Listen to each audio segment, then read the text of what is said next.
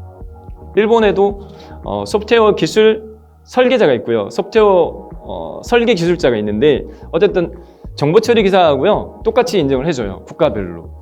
그리고 해외까지 굳이 생각 안 하시더라도 국내에서도요 자격증을 취득을 했을 때 해당 전산과 관련되어진 업체에서는 기본 능력을 갖추고 있다라고 생각을 하고 특히 전산직 공무원인 경우는 필수 취득 자격증입니다.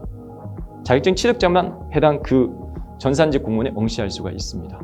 그래서 꼭 전공에 상관없이 취득 가능하니까 정보 처리 기사 한번 도전해 보시기 바랍니다. 저희가 2020년도 1회차 시험은 3월 정도에 진행이 되겠지만 해당 내용 자체가 기존의 교재 가지고 학습할 수 없습니다. 그렇기 때문에 미리미리 차근차근 조금씩 준비를 하시는 게 나중에 닥쳐가지고 어렵게 공부하는 것보다는 훨씬 더 차근차근 준비하시는 게 훨씬 더 효율적이다라는 부분을 말씀드리고 싶고요. 그리고 단번에 합격을 못한다 하더라도 이후 회차에 내가 한번 응시해 본 그 경험이 많은 또 경험치가 되기 때문에 내년도 1회차를 목표로 하셔서 지금부터 시작해 보시기를 권해드립니다.